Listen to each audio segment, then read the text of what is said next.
Hashtags. We're going to talk about hashtags today. And this is one of those assignments where you're going to want to actually have this video open in one window and the note catcher for this lesson open in the other one. Follow along, take notes. We're going to learn how hashtags work.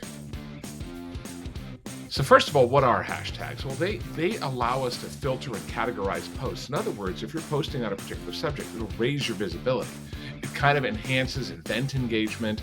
It connects interest groups. It boosts the discoverability of your posts. So if you're trying to get brand names out there, hashtags can help you. But there are some rules, so stay with me. So hashtags are used across different platforms. They were born really on what was Twitter, it's now X. And we're still seeing some of the similar behavior emerge on Threads, which is the meta version of that. Instagram picked it up very quickly, and it's huge on Instagram. You're also going to see hashtags on LinkedIn because it's about connecting people. So when you do searches for certain things and you get into affinity groups and common interests, the hashtags end up pulling people together. Now, here are some tips as far as X.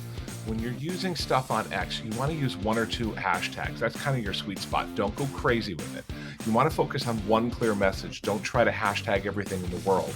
And you want to avoid all caps because it just sounds like you're screaming, and after a while you start sounding or looking like a bit of a lunatic. So just keep it to regular text. Camel case it if you need to, meaning you capitalize the first letter of each word, but don't do an all caps one. And make sure that you're staying consistent with your brand, whatever you're there and whatever you're about in that space, stay consistent with that. And for now, what we're saying our best advice is to do the same thing on Threads that you would do over on X, and it should still work until we see other patterns emerge. So when it comes to Instagram, following is such a thing on Instagram. So follow hashtags that align with your brand. And if you're working on a business kind of an application, make sure you're following your brand. Create some hashtag lists that you can keep on a simple note on your computer because you want to go back to them.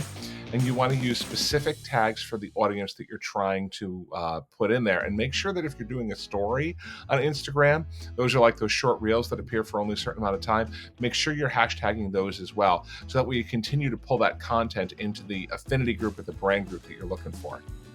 So for the next couple of minutes, we're going to walk you through a few of these cases. And these are also available inside of the note catcher that we gave you. We're going to go through each one of these. This was probably one of the best known challenges, one of the best known hashtag campaigns, the Ice Bucket Challenge. It raised money for ALS, otherwise known as Lou Gehrig's disease, and they raised, it was a huge funding boost. It nearly doubled their funding rather. There were 3.17 million videos created. So if you look at that number, that's a huge amount of UGC, or user-generated content. And then $220 million were raised just by people doing it. So it was a very successful social media campaign. Now, the Like a Girl campaign was really cool. It came out of the 2015 Super Bowl. And it was basically from a commercial on that, a PSA, that tried to redefine that term like a girl, which up to that point was used insultingly. So if you did something like a girl, you were saying that you were less than. And it said, no, we're going to redefine that. And we're going to say that, girls in powerful positions are doing things like girls. Girls winning at sports, winning in business, winning in leadership, becoming pillars of their community. This is doing something like a girl, saying that women are making positive contributions in all kinds of ways. So it was about crashing stereotypes. Share a Coke came out in 2011 in Australia and went worldwide. What they did was Coke started wrapping names on the cans. So it would say share a Coke with this name or that name, encouraging people to share Cokes with somebody they knew. It targeted a teen audience, 1.25 million new teen customers. It's 1,250,000 new customers. It's amazing. 496,000, nearly 500,000 Instagram posts, 89,000 Twitter mentions. So it's an enormous boost in Coca-Cola brand awareness for their flagship product, Coca-Cola. So they kept wrapping the names out there. People would look for friends' names on their cans. They'd hand it out to people. They'd take pictures, and they'd put all kinds of social posts up with it. A hugely successful campaign. Now, do us a flavor was something done by Lay's. It's something called crowdsourcing. In other words, they put it out to everybody, said, "What do you think?" And became, made people a part of the flavor selecting process. And what they did was they asked people, say, suggest a flavor, and they had a little widget they could use on a Facebook, connecting Facebook to their website.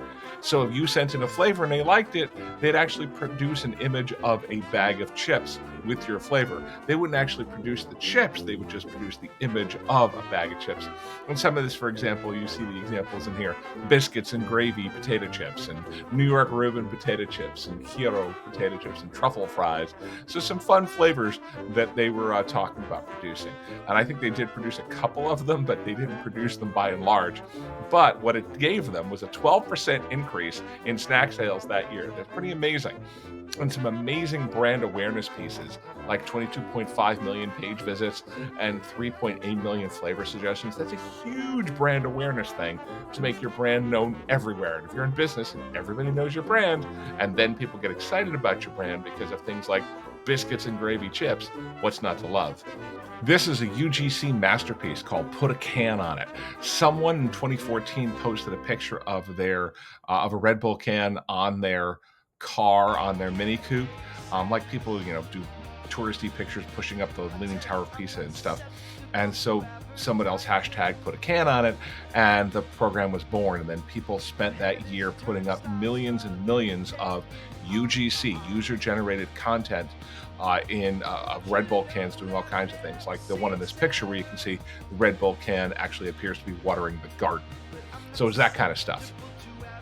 So here are the keys to being successful with hashtags. First, you got to keep it simple. It's got to be memorable. Black Lives Matter is the best example of that. Everybody knows that term, and it began as a hashtag campaign.